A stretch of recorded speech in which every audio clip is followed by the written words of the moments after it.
Welcome back to our YouTube channel ఆహా ఏమి రుచి. ఈరోజు మన ఛానల్లో రెసిపీ వచ్చేసి సింపుల్ అండ్ టేస్టీగా ఉప్మా ఎలా చేయాలో చూసేద్దాం.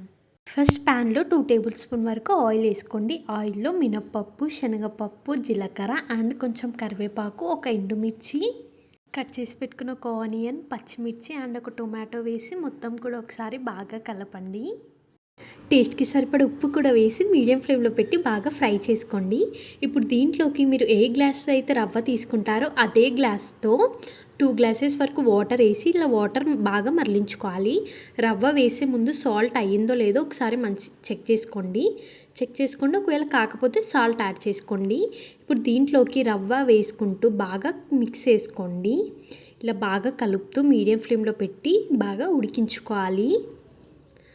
ఇలా ఉడుకుతున్నప్పుడు మీడియం ఫ్లేమ్ నుంచి లో ఫ్లేమ్లోకి పెట్టి ఒక 2 మినిట్స్ కుక్ చేసుకోండి. ఇలా దగ్గర పడిన తర్వాత స్టవ్ ఆఫ్ చేసుకుంటే అంతే, సింపుల్ అండ్ టేస్టీగా ఉప్మా అయితే రెడీ.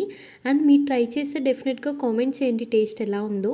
అండ్ మన వీడియోస్ లైక్ చేయడం, షేర్ చేయడం, సబ్స్క్రైబ్ చేయడం మర్చిపోకండి. Thank you for watching.